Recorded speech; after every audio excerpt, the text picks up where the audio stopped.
patient arrives in the emergency room gripping their chest. Within seconds, a medical team surrounds the bed, rapidly sticking patches to the patient's skin and running monitoring cables to a bedside screen. How does capturing an invisible electrical signal from inside the body tell that team exactly what to do next to save a life? To understand that, we need to sort out the terminology. The machine itself is the electrocardiograph, the recording process is electrocardiography, and the final squiggly lines? That's the electrocardiogram, or ECG.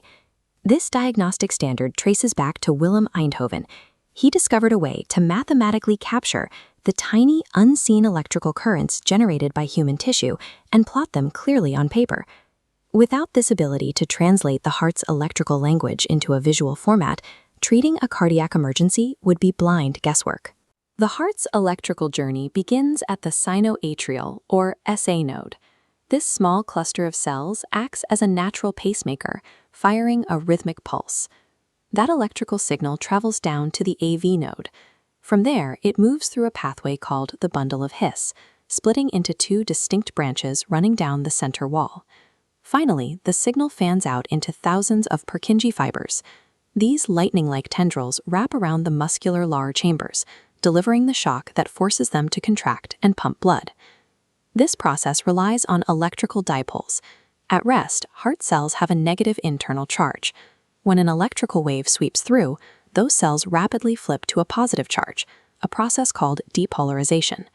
The electrodes placed on a patient's skin detect this shift in charge. If the wave of positive depolarization moves toward an electrode, the machine draws an upward line. If the wave moves away, it draws a downward line. Every single heartbeat generates a measurable physical wave of electricity that radiates through tissue and fluid to the skin. The heart operates as a three-dimensional electrical engine. Early ECG machines required patients to sit with their arms and legs submerged in buckets of salt water to conduct the current. Today, a streamlined monitor reads those same signals in seconds. This diagram shows standard ECG paper calibration. The horizontal axis represents time at 25 millimeters per second. The vertical measures voltage at 10 millimeters per millivolt.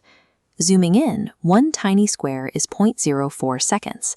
5 squares form a large box, representing 0.2 seconds. Because the timing is standardized, nurses can instantly calculate a patient's heart rate in an emergency. They simply count the number of large boxes between two heartbeats and divide the number 300 by that amount. It's known as the 300 rule.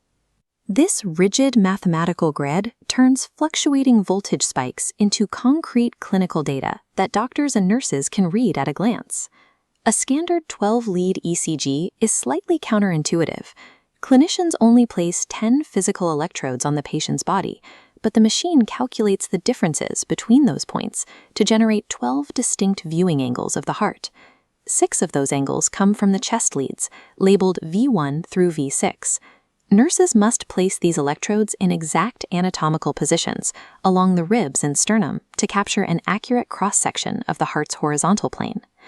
This diagram shows a normal heartbeat. The red P-wave marks the atria depolarizing to squeeze blood downward. The steep QRS complex represents powerful ventricular depolarization, masking the atria resetting. Finally, the green T-wave shows ventricles repolarizing for the next beat. Recognizing this precise sequence of P, QRS, and T allows a medical professional to instantly spot when the internal wiring of the heart breaks down. This trace shows atrial fibrillation. The clean P wave is completely gone, replaced by an erratic, jagged baseline with irregular peaks.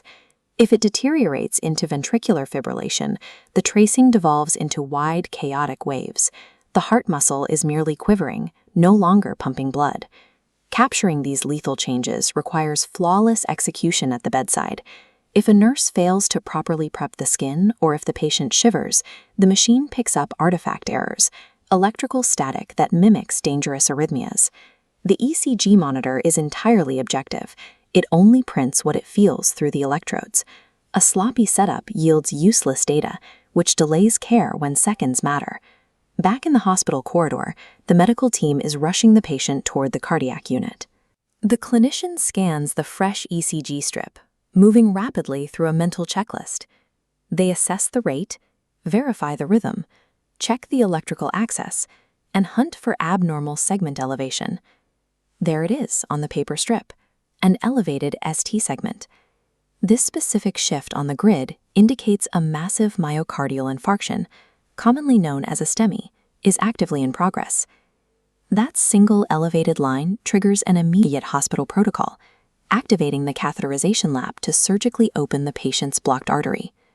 The ECG provides a direct, real-time read of a failing electrical engine, empowering the medical team to intervene and save the patient's life.